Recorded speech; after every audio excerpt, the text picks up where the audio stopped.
I paced back and forth across the gravel driveway, feeling the sharp stones crunch under my heavy boots. My hands were shaking as I gripped the cold metal fence and watched the officers carry heavy boxes out of my front door. The blue and red lights reflected off the windows of the house I thought was my sanctuary but now looked like a tomb. I kept looking at the front door expecting my life to return to normal, but the sound of the sledgehammers hitting the drywall inside told a different story. Every strike against the wood and plaster echoed through the quiet street and made the birds scatter from the trees. This is one of those Reddit stories that you never think will happen to you until you are standing in the wreckage of your own existence. I have to share this on Reddit stories because my life is currently falling apart in real time. I found a tracking device inside my child's toy and the police just revealed that there are 12 other trackers hidden inside my daughter's bedroom walls. I am standing in my driveway watching them tear my house to pieces, and I have never felt more hunted. Tell me right now, would you ever go back inside that house? Is this even legal? Subscribe for more shocking Reddit stories and comment your advice because I am terrified and I need to know if anyone else has survived this. It all started during a normal trip to the local park. My daughter Lily was playing with her favorite bear Barnaby. He is a simple plush toy with a faded blue ribbon. A woman sat on the bench next to me and started a conversation. She seemed perfectly normal, just a grandmotherly figure who liked children. She asked how old Lily was and if we came here every Saturday at 3. I did not think it was weird at the time. I thought she was just being friendly. But then she asked to see the bear. She held it for a moment, turned it over and handed it back with a strange smile. When we got home, something felt wrong. The bear was heavy in the wrong places. It did not flop the way it used to. I felt a hard cold disc near the shoulder blade of the toy. I grabbed the kitchen shears and cut the seam. A small white tracker fell out and landed on the counter with a metallic click. I felt a chill that froze my heart. I realized that woman had not just been friendly, she had been tagging us like animals. I called the police and they arrived within minutes. While the officers were taking my statement, one of them pulled out a digital scanner. He walked through my living room and the device stayed silent. But as soon as he stepped into the nursery, the machine started making a high-pitched noise. It was not just the bear. He pointed the scanner at the north wall and the lights turned red. They started cutting through the drywall and found wires. These horror stories always end with the police saving the day, but my nightmare is just beginning. They found a network of sensors and cameras embedded in the very structure of our home. Every word we spoke and every move we made was being recorded and sent to a private server. I looked at the lead officer and asked who was doing this. He looked at me with pity and said the account was registered to someone inside the house. I checked my phone and saw a notification that my own husband had been sharing our location with an encrypted address for months. I feel like I'm living in a glass cage. The police are now bagging evidence and they just found a hidden compartment in the basement floor. The officer pulled out a small black leather notebook that had my name embossed on the cover in gold letters. I have never owned a notebook like that in my life. He opened the first page and showed me a series of dates and times. They were all from 3 years ago, before Lily was even born. The notes detailed my daily routine with surgical precision. It listed what I ate for breakfast and what time I turned off the lights and even the names of people I spoke to at the grocery store. This was not just a recent surveillance project. Someone has been watching me since the day I moved into the city, and the handwriting in the notebook belonged to my husband Mark. My heart hammered against my ribs like a trapped bird as I realized that my entire marriage was built on a foundation of professional observation. Mark arrived home while the police were still hauling chunks of drywall onto the lawn. He did not look surprised or angry. He looked clinical. He walked up to me and tried to put a hand on my shoulder, but I recoiled as if his touch was a physical burn. He started explaining that he did it for our safety and that the world is a dangerous place for a woman and a child. He spoke in a calm and soothing tone that made my skin crawl. He told the officers that he was a security consultant and that the equipment was just a redundant safety system for his family. But the lead detective, Sergeant Miller, was not buying the story. Miller pointed out that the sensors were not standard security hardware. They were high-grade surveillance units designed for deep intelligence gathering. The sensors were designed to pick up vibrations in the walls to record conversations even when no microphones were present. Mark just stood there with his hands in his pockets and a blank expression on his face. I demanded to know why he was sharing our data with an external server. He claimed it was a cloud backup, but the police had already tracked the IP address to a location in the middle of the Atlantic Ocean. My mind was racing through every memory of the last 5 years. Every private moment and every secret I thought I shared only with him had been recorded and sent to some unknown entity. The police continued their search in the basement where they found the hidden compartment. It was a reinforced steel box bolted to the concrete slab beneath the flooring. When they pried it open, they did not find money or jewelry.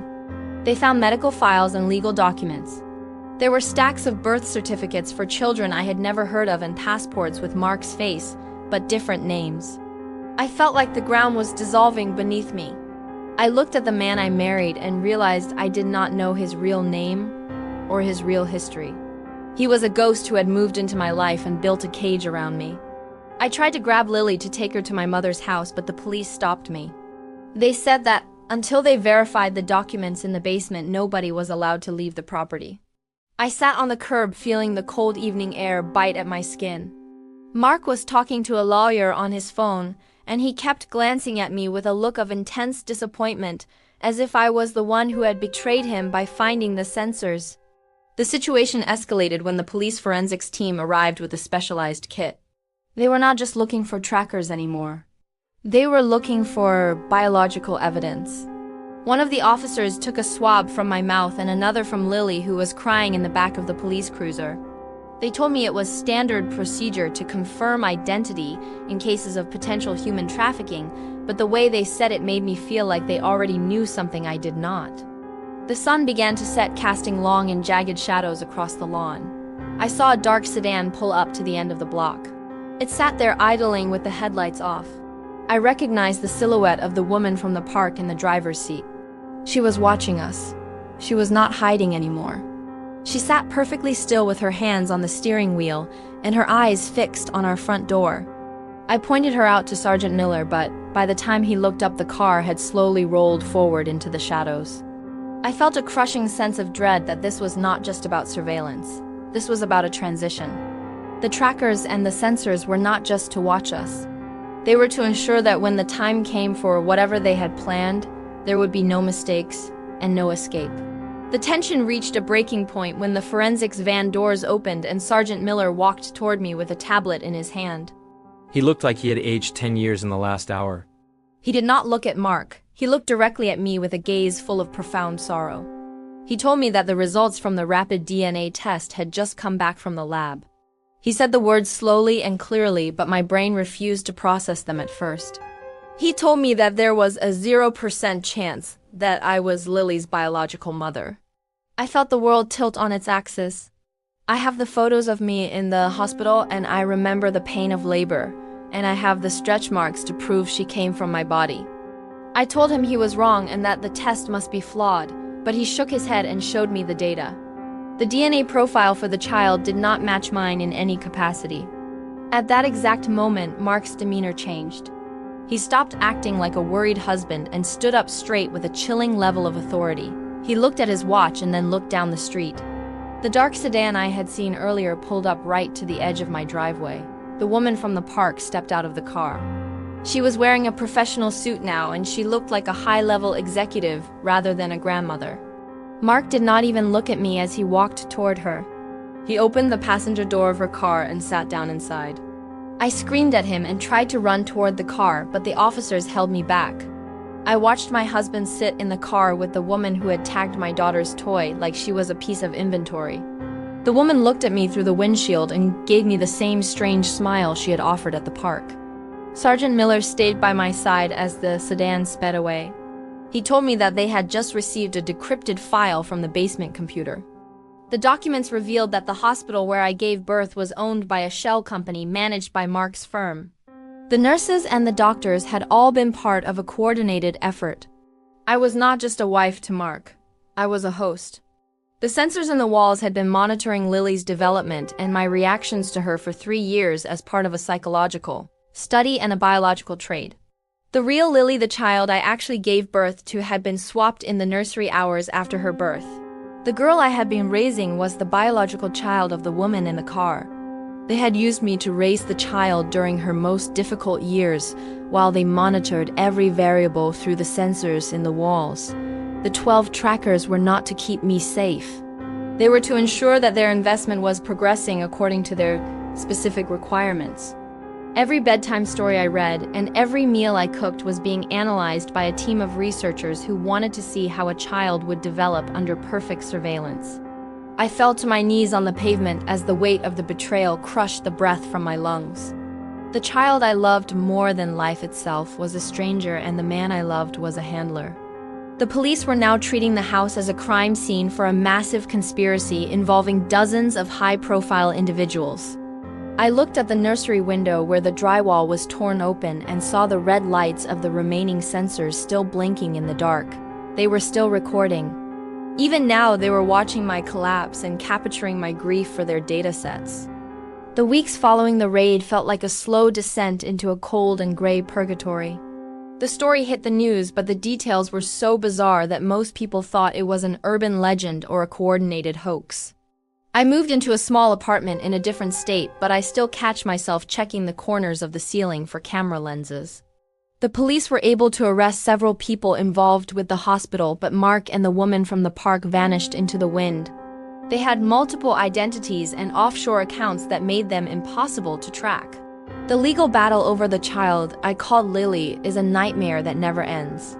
The biological mother is technically a fugitive, but she has high-powered lawyers fighting for custody from an undisclosed location. I am caught in a legal loophole where I have no biological right to the child I raised, but the state cannot find the woman who does. Every time I look at Lily now, I feel a complex wave of love and terror. I love her because she is the only daughter I have ever known, but I see Mark's planning in every one of her habits. I wonder if her favorite foods are actually her favorites or if they were programmed into her by the specific routine Mark forced us to follow. I spend my nights staring at the birth photos from the hospital and looking for the tiny inconsistencies I missed. I see a mole that is not there anymore or a slight difference in the shape of an ear. The psychological toll of knowing my entire reality was a scripted environment is a burden I do not think I will ever shake. I have started a support group for people who have survived high-level stalking and domestic surveillance because the authorities are not equipped to handle the reality of modern tech betrayal. I still receive anonymous emails sometimes with no text, just a timestamp and a GPS coordinate. I know it is Mark letting me know that he is still watching from somewhere in the dark. I have replaced all the toys and I have scanned my new home with every device available. But the feeling of being hunted has become a part of my DNA. I used to be a person who trusted the world, but now I see a hidden camera in every smoke detector and a tracker in every smile. The most painful part is the silence from the government regarding my biological daughter. They have no leads on where the swap happened or where my real child might be. Somewhere out there, a little girl who looks like me is being raised by strangers in a house that might also have 12 trackers in the walls. I will never stop looking for her, but I fear that she is part of another study and another script that I am not allowed to see. If you are reading this or listening to this, please look at your life closely. Do not take your sanctuary for granted. Sometimes the people who claim to protect you the most are the ones who have already sold your soul to the highest bidder.